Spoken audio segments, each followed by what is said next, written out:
لا تصوري سين برنامج كمان دا لقلتان دا دبين باز لا أزموني نابيناك دكين لا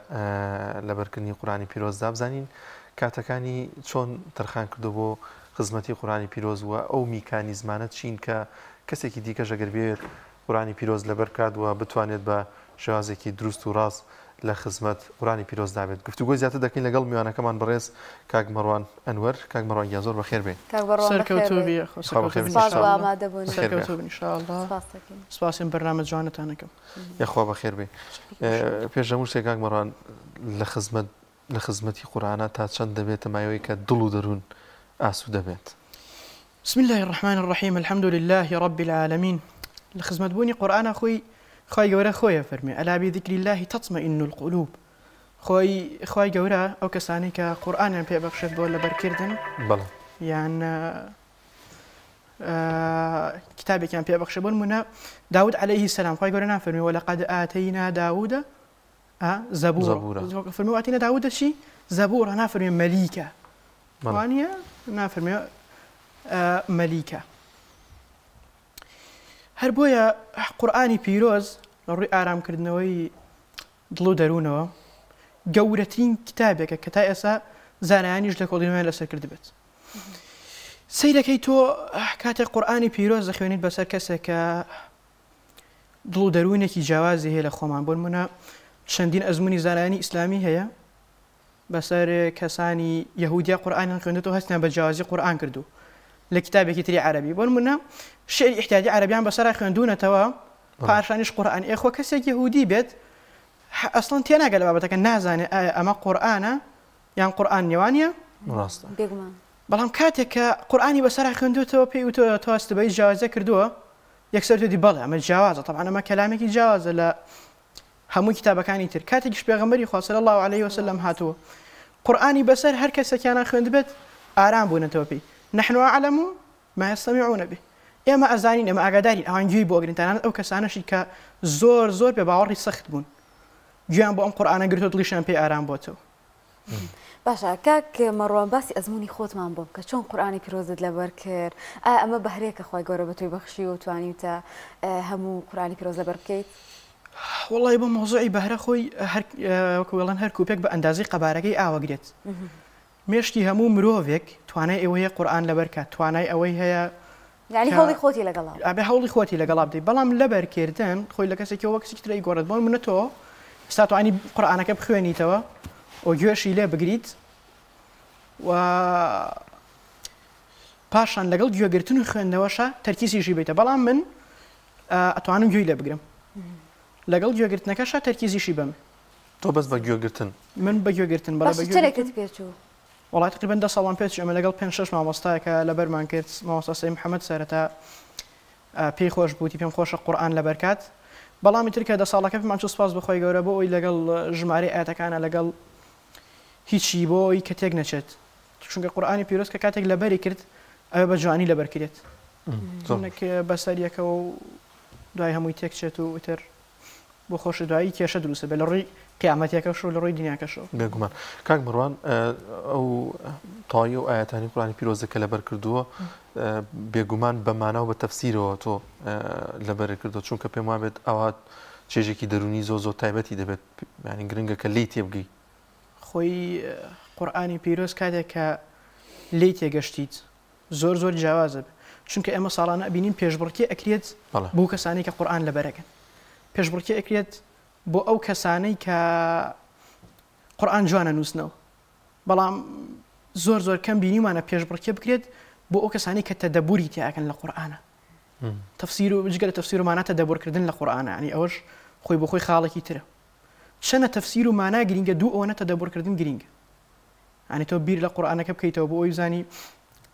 ئەم قورئانە بۆچی دەوڵ خۆی گەورە خۆی فەرمی هذا خلق الله ئەوانە خەڵقی خوان بەڵام قورئان خەڵقە نا قورئان کەلامە کەواتە کەلامەکە ئێمە ئەبێ زیاتر بیری لێ بکەینەوە باشە ینی ئێستا کەسێک سێری تۆ ئەوکە حەزەکە و ئەزمونەی تۆ وەربگرێت پێم بڵە ڕۆژانە چنێک کاتت بۆ تەرخان کرد کی هاوکاری کردی ئایا تەنها خۆت بە گوێگرتن توانیت هەموو قورآنی پیرۆز لەبەر بکەی یاخود کەسانێکیش هەبوون کە لێرە و لەوێ هاوکاریان کردووی تەشجیعیان کردووی هانیان ئەوانەی نابینان چونکە بەڕێستان بە شێوازێکی دیکە قورآنی پیرۆزتان لەبەر کردووە گرنگە ئەوان بتوان ئەزموونی تۆ ڕاستە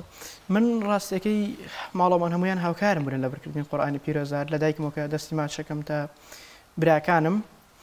بەڵام من وەکو ئەزمموی خۆم لەگەڵ قورآنی پیرۆز سەرەتا هەر لەگەڵ مامۆستاکەمە دووبارەم کردەوە پاشان لەگەڵ مامۆستاکەش و لە ڕێگەی قەڵەم قورآنیشەوە بۆ ثابتکردنی جوان خوێندنەوەکەی پاشانیشی ترگەشتینە قۆناغی موبایلی زیرەک و بۆەوەی کە ئاەتەکانیش لە ڕێگەی سێرچەکانی گوگڵەوە بە ماناو بە هەموو شتێکەوە بەردەستمان کرد بەگشتی ئەو قورآانی کە ئێستا لەبەرت کردووە چ تایبەتمەندێکی بە تۆ بەخشیەوە هەست بە چیەکەی ئێستا ینی کە ئەڵەی قورآانی پیرۆزم لەبەرە وڵی هەمومان ئەبێ هەست بە مەسئولیت بکەین لە بەرامبەر قورآنە ولا تقف ما ليس لك به علم نابێت لەسەر شتێک قسە بکەین کە زانیاریمان لەسەر نوێت بەڵام من تایبەتمەندی قورآن هەستم بەوە کردووە لە تایبەتمەندی قورآنە کە حیفظی خۆمەکەت کە حیفظی کەس و کارمەکە کە حیفظی تەواوی دەوروبەرمەکەت قورآن خۆی شیفایەوە بۆ هەموو نەخۆشینێک و بۆ هەموو کێشە و گرفتێک ینی من هەستم بەوە کردووە لە خۆمە کاتێک کە من ڕاستی لە نەخۆشخانەشم غەسل مەکرد غەسلی گورچیلە هەر ئەو کاتەش ینی قورآن بۆ وەرەبەرزی پێبەخشیم بۆ عەمەلیات و بۆ هەموو شتێک وەرەبەرزی و پێبەخشێت پارێزگاری و پێبەخشێت پاشان ئەو کەسەی کە قورآنی لەبەرە جیاوازتر دەرەکەوێت لە ڕووی بیر و هزریشەوە وەکو فراوانبوونی بیر و هزر تۆ بۆ نمونە سێ لاپەڕە قورآن گوێ لێ بگریت پێش ئەوەی سەعیەک بکەیت پێش ئەوەی گوێ لە زمانێکی نوێ بگریت بۆ فێربوون مێشکە زیاترە کاتەوە لەگەڵێ باسی زمانێک کرد کاک مەڕان تۆ پێما بێت ئینگلیزیش ئەزانیت بە تەواوەتی ئەیزانی یان چۆن چۆنی زمانی ئینگلیزیەکەەوە وڵی زمانی ئینگلیزیەکەم من خۆی کاتێک چوومە نەخۆشخانە مەجموعەیەک دکتۆر و پەرستار و شت قسەیانەکرد تر من لێیان تێ نەگەشتم ڕاستێکی بۆیە بڕارمدا خۆم فێری زمانی ئینگلیزی کەم کە مامۆستا هێمن و مامۆستا جوتیار و مامۆستا خەڵات شۆڕش کە لێرەوە دەستی ماچەکەم و سپاسەکەم زۆر هاوکارم بوون بەڕاستی من کاتێک ئەو کاتی کە کەرەنتینە بووم لە ماڵەوە بەهۆی گۆڕینی گورچیلەکەم لە ماوەی 6 مانگە سپاس بۆخوای گەورە توانیم خۆم فێری زمانی ئینگلیزی کەم باشە ئێستا هەست چۆنە ینی هەستا هەم قورآنی پیرۆز لەبەرەوە هەم ئینگلیزیەکەش باش بووە وانە لە هەمان کاتە جواب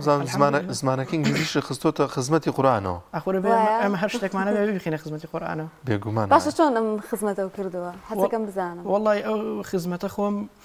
یەکەم جار پێم خۆش بۆ قورآنی پیرۆز ئۆرگێڕم بۆ سەر زمانی ئینگلیزی بەڵام پاشان پێم وڵی ئەوە شتێکی قورسە پرسی چەند زانایەکی ئایریم کرد پاشان بڕارمدا کاتچ الحەدیثی نەوەوی بکەمە زمانی ئینگلیزی پاشان کۆمەڵێک دوعا ئێستا ئەوانە بەردەستنیان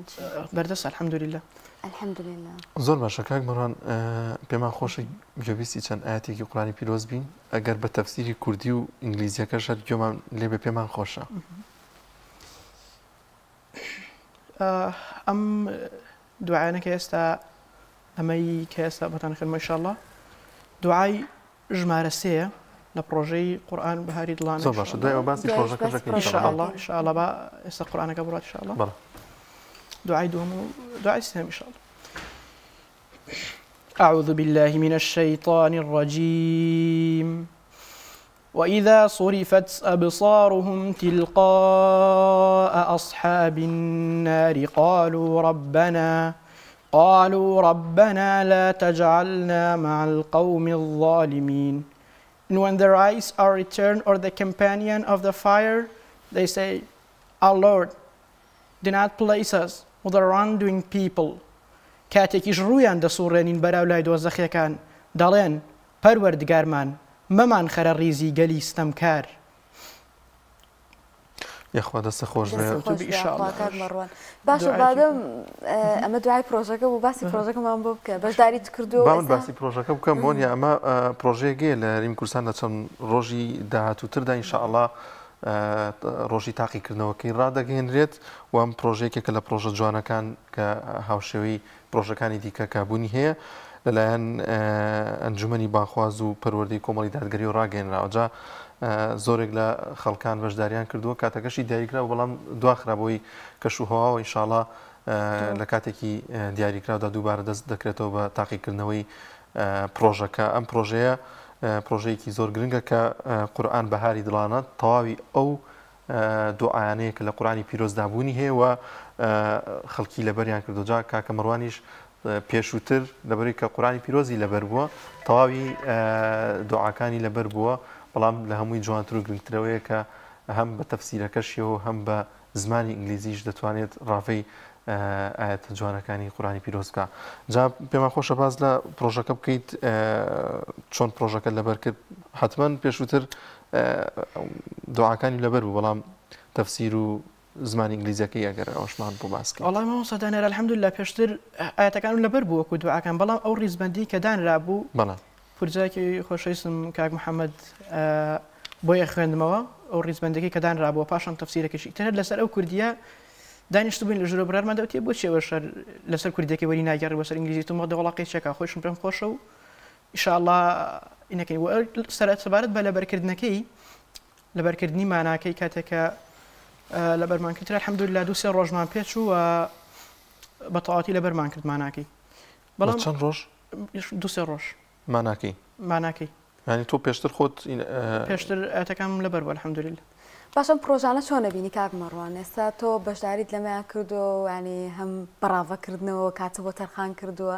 ڕەنگە کەسانێکی زۆریش هەبن بڵێن ئەم پرۆژانە چ سوودێکی هەیە بۆچی بەشداری بکەین؟ هەر هەڵبەتە کاتێکیش کە ڤیددیۆکانم پۆست دەکرد لە ئەکاونتەکەم هەنێک کەس کە تەمانەوە قسەیانە کردێن ئەمە چ گرنگیەکی هەیە ئەم پرۆژانە لە ئێستادا. لە ئێستاە کار لەسەر خەڵکێکرێت بە جۆرەها شێوە. لە ئێستای کە ئێستاکە ئەمڕۆ ئێمەیتیان چەندەها مجموعە خەڵک چەندەها ڕێکخرا و کارەکەن لەسەر خەڵکی بە چەندەها شێوە بۆ توشبوون بە ئینحراف بۆ توشبوون بە لادان. و ئەم پرۆژەیە بەڕاستی لە ئێستاە زۆر گرنگە بۆ ئەوەی کە ئێمە بگەڕێنەوە سەر ڕێگای ڕاست و لە ڕێگەی ئەم پرۆژانەوە کە بکرێت بۆ نمونە ئەم پرۆژانە شتێک نییە کە تەنها بۆ تاکە شخصێک بیان تەنها شتێک بە کۆمەڵەکەسێک لێوسمە بێ ئەمە پرۆژەیەکە منداڵ ئەتوانێت بەشداری تێ بکات، گەورە ئەتوانێت بەشداری تێ بکات، بە تایبەتی بۆ منداڵان بۆ نمونەیە ساڵن ئیجاڵ چ سوودێکی هەیە ئەم پرۆژانان وتاری مامۆسایانی ئاینی خۆ دووبار هەمان مۆزوع هەمان بابەتە دووباراکرێتەوە. ئەڵەن چ سوودێکی ئێ باشە بۆ مناڵێک کە 6 ساڵ ئاگاداری ئەم شتانە نییە، ئێمە بێ ئاگاداریکەین ئێکاکە خۆ پەروەردەکەی دانانین بۆ کەسێکی تر. ڕاستە گرنگی ئەم پرۆژەیە لەوایە بەڕاستی من گرنگی پرۆژەکە لەوە ئەبینم هەم لە ڕووی پەروەردەیەوە و هەم لە ڕووی عەقیدەیشەوە بەڕاستی، چونکە ئێستانێکە ساڵێ ئێ باشە خۆ تۆ هەر دوعا بکەیت و دانیشیان ناڵێن دوعاکەی شەکەین و حرەکەتەکەشی لەگەڵاکەین ئینشاءڵڵا. باشە قورئانی پیرۆز هەمووی با بڵێن تایبەتەوە هەمووی کەلامی خۆی گەورەیە، بەڵام دایمەن دوعایەک هەیە لەو دوعایانە یاخود سوورەتێک لە سوورەتەکانی قورئانی پیرۆز کە خولای خۆ زۆر تایبەت بێ و حەز بکەی دائیمەن بێڵێتەوە. وەڵی وەکو دوعاوەی دوعای ساحرەکە بەڕاستی زۆر تایبەتە. ربنا أفرغ علينا صبرا وتوفنا مسلمين. بەڕاستی هەموو ئینسانی گرینگە لەسەر عەقیدە بمرێت لەسەر ئیسلامەتێکە بمرێت و سەبر و ئارامگرتن لە هەموو شتێکە خۆی گرنگی تایبەتی خۆی هەیە. کتێبێکی زۆر جوانیش لەسەرەوە هەیە The Power of Patience ئەو کە بە زمانی ئینگلیزیە خانوویەکی ئەمریکی نووسیوێتی. بەڵام لە ئاەتەکانە بەڕاستی من خۆم ئاەتێکە زۆر حەزم لێتی ئەو ئاەتێکە خۆی گەورە لە سوورەتی مبارەکی ئیسراء فەرمێ وإذا قرأت القرآن جعلنا بينك وبين الذين لا يؤمنون بالآخرة حجابا مستورا. بۆشمان ڕاوە بکەی بایەک جاری بینەرەکان ئەڵێن کاتێککە قورئانە خوێنیتەوە دامان ناوە لە نێوانی تۆ و ئەوانە چەند پەردەیەکی نادیار ئەمەوانی وەکو ماناکەی، بەڵام کە من پێتانە تەدەبڕێکی زۆر زۆرگین گەڕاوەکردنەکەی چەند پەردەیەکی نادیار سەرکی پەردەی خۆ بە گەورە زانین ئەوان زۆربیان خۆیان بە گەورە زانیان و چۆن من القريتين عظيمان بۆم قورئانە دانابەزێ بۆ دوو پیاو لە ئەو دوو هۆزە گەورەیەکەوان بەسیشان ڕوونەکێ بوو، بەڵام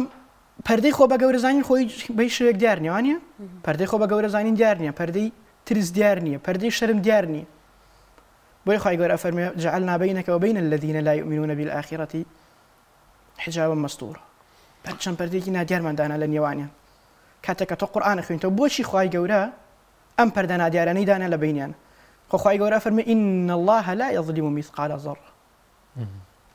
ئەوان خۆیان نایانەوێت ئێستا تۆ بڕی بەلای پزیشکی بڵێ من دەرمانێ بۆ نووسم تۆ بڵێ وەڵام من دەرمانەکە بەکار نایەن.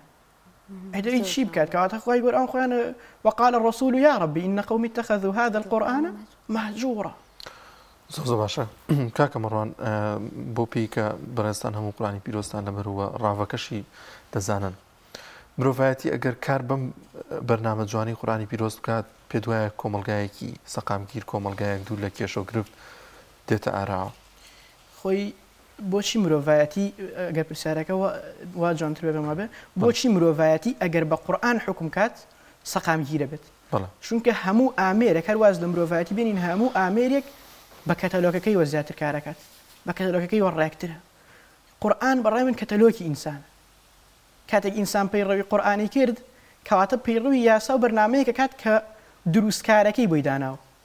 ئەو کاتە بێگومانی هیچ کێشەیەک نامێنێ وەکو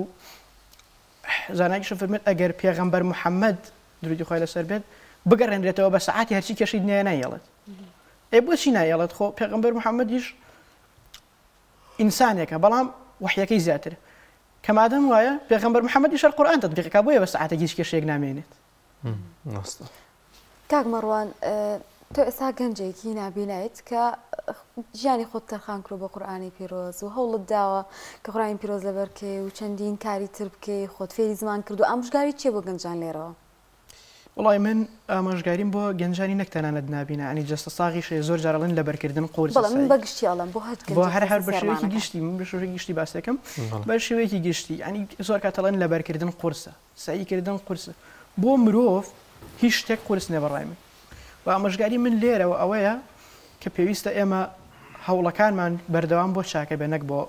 کاریتر بۆ مرۆڤ مێشکێتوانێت لە مشتەکە بەکاربێنێت ئەبینینەوە ئاتۆمی دروستەکات خەڵکی پێسووتێنێت.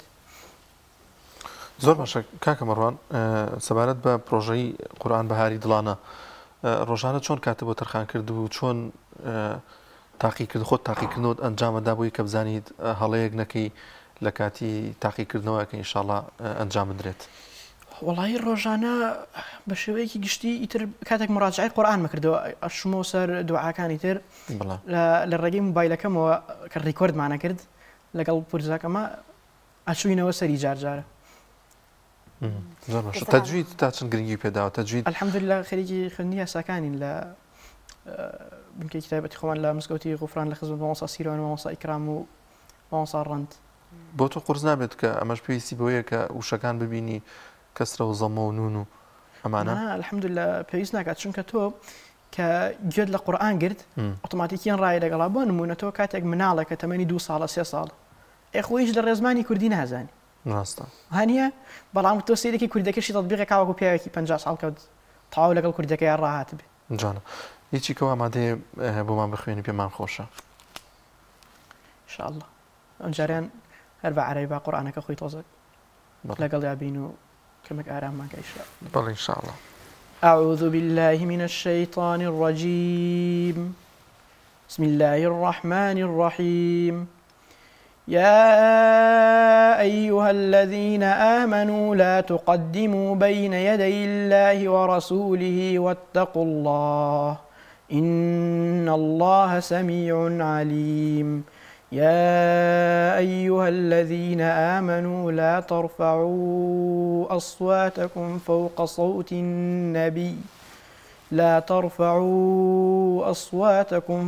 صوت النبي ولا كجهر بعضكم لبعض أن تحبط أعمالكم وأنتم لا تشعرون. إن الذين يغضون أصواتهم عند رسول الله أولئك الذين امتحن الله قلوبهم للتقوى لهم مغفرة وأجر عظيم. أم آيات هناك خود معنا خوي بيش بن خوش بلقال توري دوما كونكتي كم مانصة بيشتر خلق كاتك سيركي قرآن شون أم كيشي شهر سركت بيشتر خلق كاتك أتشون لا بيغمبري صلى الله عليه وسلم هندك لوان هندك لا خلقي صوت هم برزكر دوا محمد أن يشتكي ناشرين بو خاي جورا حد نا شتەکە هیچ نەداوە بەناوچێنە تەنها فەرمووی دەنگتان بەرز مەکەنەوە نەیوت ئەمەی ئێوە کردوتانە کارێکی ناشی نات چونکە خی گەورە حەز لە ئابڕووبردنی بەندەکانی ناکات بەردەوام خی گەورە هەوڵی داوە بخوای گەورە لەگەڵ مرۆڤەکانە هەوڵی داوە بۆ ئەوی کە مرۆڤەکان باشترکە بەڵام تو بەداخەوە کە زۆربەی مرۆڤەکان خی گەورە خۆشە فەرمێ بەگوێ ئیبلیسەکەن ئەوە هەڵی مرۆڤەکان خۆیانەوە لەقەت صدق عليه ئیبلیس ظنه بەڕاستی ئیبلیس گومانەکەی ڕاست دەرچوو بەرامبەریان کاکمەڕۆن دەزانی کە کاتێک لە خزمەتی قورآنی پیرۆزدا دەبیت زیاتر لە 1400 ساڵ نێدراوە بۆ پێغەمبەری عەزیزمان صلی الله عليه وسلم بەڵام هەستەکەی کە ڕێک بۆ ئێستایە ڕێگەڵی ئەنی بۆ ئەم ڕۆژەیە کە تۆ تێیدا خوێنیتەوە الحەمدولله خی گەورە کتابێکی داناوە لەگەڵ هەموو سەردەمەکانە لە پێشەنگا بوو سبحان الله سەرێکی کاتێک سەردەمی ڕەوانبێژی بۆ قورآن لە پێشەنگا بوو کاتێک سەردەمی زانستە قورآن لە پێشەنگایە بۆ نمونە ئەوەی کە ئەوانەی دۆزنەوە کانە تا ڕەسقم ففتەقناوە ئەوەی کە تازە ئێستا ئەوانە لێن بیگ بانگە و تەقینەوەیەکە و چییە خی گەورە لە قورآنە لە کێوە باسی کردو لە باسی ڕەوانبێژیە تەنانەت شاعیرانی عەرەب ینی سەریان سوورماوە بۆی وتیانە ئینەهو لشاعر مجنون بڕاستی ئەم کابرایە شاعیرێکی شێت کاکە مەڕوان الحەمدلله تۆ قورآنی پیرۆزت لەبەر کردووە بەڵام خولیا و ئاواتی چی دیکەت هەیە وڵی زۆر پێم خۆشە ئیشاءڵڵا ئەو خەڵکانەی کە ئەم قورئانیان نەبیستۆ بیبیستن بەڕاستی گەورەترین خولیا ئاواتی من ئەوەیە کە ئەو کەسانی کە قورئانیان نەبیستۆ بیبیستن چونکە بەڕاستی ئێستا ئەگەر ئەو کەسانی کە لە ئەوروپا و کە لە ئەمریکا ئەژین ئەم ئارامیە دەرونی کە ئێمە لە قورئانەوە دەستمان کەوتەوە بەڕاستی بزانن ئەم ئارامیە دەرونی هەیە یعنی هیچ دەرفەتێک بە خەسار نادەن بووی زۆر جار هەنێک ڤیدیۆ هەیە من لە سۆشیال میدیا بینیومە کوڕێکی مسلمان بەنێو وڵاتانی ئەوروپا بەنێو شەقامەکاندا دەچێت بە سەماع چەند ئاەتێکی قورئانی پیرۆزە خاتە گوێی ئەو کەسانەوە هەندێکیان ئەگرین ینی هەندێکیان زۆر بە تامەزرێ گوێ ئەگرن بێەوەی کە لی تێبگەن ئەخر هۆکارەکەی چییە مامۆستا هۆکارەکەی ئەوەیە هێشتا ئەوان بەرگویان نەکەوتۆ کە کاتێک بەرگویانەکەی هەست بە تەواوی و ئارامیە ئەکەن دکتۆرێک هەبوو هەرچی خۆشی هەبوو لە ژیانە تاقی کردەوە هەرچی خۆشی هەبوو خۆشی نەما کە تاقی نەکاتەوە بەڵام کە کاتێک گوێی لە قورئان گرتی وەڵڵاهی شتێکی ترم گوێ لێ نەبوو وەکو ئەمە ئارامکەرەوە بێت بۆیە یعنی وەکو ئەو وایە چەندین ئەو دەرمانانەی کە ئەوان بەکارهێنن زۆربەی خەڵکی دەرمان بەکارهێنن بۆ ئارامکردنی بەڵام کە قورئانیان بەکارهێناوە یەکسەر دەستەکەن بەگریان لەبەرەوەی ئارامبوونەوە لەوەی دەستەکەوێت لە شوێنێکی تر دەستی ناکەوێت کاک مەڕوان تۆ گەشتی عومرە و گەشتیەوەت کردو بچیتە ماڵی خوا ئینشاءڵڵا ناوەڵا بەداخەوە ئینشاءڵڵا بەنسیبت دەبێت بەشکم لەم پرۆژەیە ئینشاءڵڵا ناوە بێتەوە ئینشاءڵڵا ناوە بێتەوە سەدەنێر دەبیرتان ناکەین ئینشاءڵڵا بۆم بێ لەگەڵ خۆتا ئینشاءڵڵا ئەگەر خوای گەورە دەرفەتی ڕێ دوای خێرمان بۆ بکەی لێ دوای خێرمان بۆ بکە بەسمانە ئینشاءڵڵا ئینشاءڵڵا خوای گەورە هەمومان بە ئیسلام حیفظەکە ئینشاءڵڵا خی گەورە ئێوەش سەرکەوتوو سەرفرازی دنیا قیامەتکە ئیشەڵامەت بیاخوا من پرسیایی دیکەم مابوو کاک مەڕوان دوایەوەی کە لە خزمەتی قورئانی پیرۆز دابوویت و الحەمدولله قورئانی پیرۆزت لەبەر کردووە چی پرۆژێکی دیکەت هەیە بۆ لەبەرکردنی فەرمایشتەکانی پێغەمبەری عەزیزمان صلی الله عليه وسلم وەڵی جارێک مەشغوڵی خوێندنی ئیجازەکەین ئینشاءڵڵا ئەگەر ئیجازەکە تەواوکەین من خۆشە دەست پێ بکەین بە صحیحی مسلم کە یەکێکە لە کتوبی ستانی لە دوای قورئان چەند کتێبێک گرینگە یەکێک لەو کتێبانە صحیح مسلم کە زۆر گرینگە زۆر باش پێمان خۆشە دەست بۆ پرۆژەیە بکەین ئینشاءڵڵا ترەوەش لە کاتی گونجا ئەگەر خوای گەورە یارمەتی داین ئینشاءڵڵا طبعا یارمەتیشی داوین لە ساڵانی ڕابردووە ئەوەی کە ئەو یارمەتیمان نەدامی هیچمان بۆ ناکرێت یەکمان وایە سەبارەت بە فێربوونی زمانەکەت دەتوانیت بە فێربوونی ئەم زمانە خزمەتێکی زیاتری کۆمەڵگا بکەیت وە شتی زیاتر پێشکەش بە کۆمەڵگا بکەیت والله الحمدلله کۆمەڵگا یعنی ئەو خزمەتی کە بە زمانەکرێت بۆ نمونە لە وەرگێڕانی ڤیدیۆکانی دکتۆر زاکیر نایکیان چەند بانخوازێکی گەورەی دیکەی ئیسلامیەوە بێت ئەوانە وەرەگێڕیتە سەر زمان کوردی وەرگێڕا الحمدلله بازێکم لێ وەرگێڕا بەڵام دواتر کۆمەڵێک ڕیپۆرت و شتی کرا لە عێراق ئەوە بەهۆی ئەو وەسان ومانەوە ئێستا جارجارە گەر هەبێت خۆم ڤیدیۆ بڵاوەکەمەوە چۆن دەنگەکەی بۆ مۆنتاژەکەی تۆ خەیتە سەری نەوەڵا بۆ مۆنتاژکردن کاکە ئومێد بۆمە کاتە سەری کاکومێتی زاوان مۆنتاژەکات و دەنگەکە خاتە سەری بەرنامەی پێشکەوتو ئەی بڕێت پایدار بن سەرکەوتنە بووە. زۆر باشە کاکە مەڕۆیجان خوا بەخێر بێ سپاس دەکەین. سپاسی بەرنامەکەتانەکەین بەڕاستی بەرنامێکی جوانە و دەستان خۆش بە سەرکەوتو بن ئینشاءالله. عزیزی ئەمەی کاک مەڕوان ئەنوەر یەخوا بەخێر بێ سپاس بۆم دەرفەتە. ئینشاءالله ئەم جارە بینیمەوە باسی ئەوم بۆکەی کە سەردانی ماڵی خوا و گەشتی عومرت ئەنجامدا ئینشاءالله. ئینشاءالله خوای گەورە بەنسیبی ئێمە هەموو مسلمانێکی تریشی بکات. ئینشاءالله یەخوا سەلامت بێ یەخوا بەخێر بێ کاکە مەڕوان ئەنوەر. بەخێر بێ ئینشاءالله ماوەسەدانێت. سپاس دەکەین.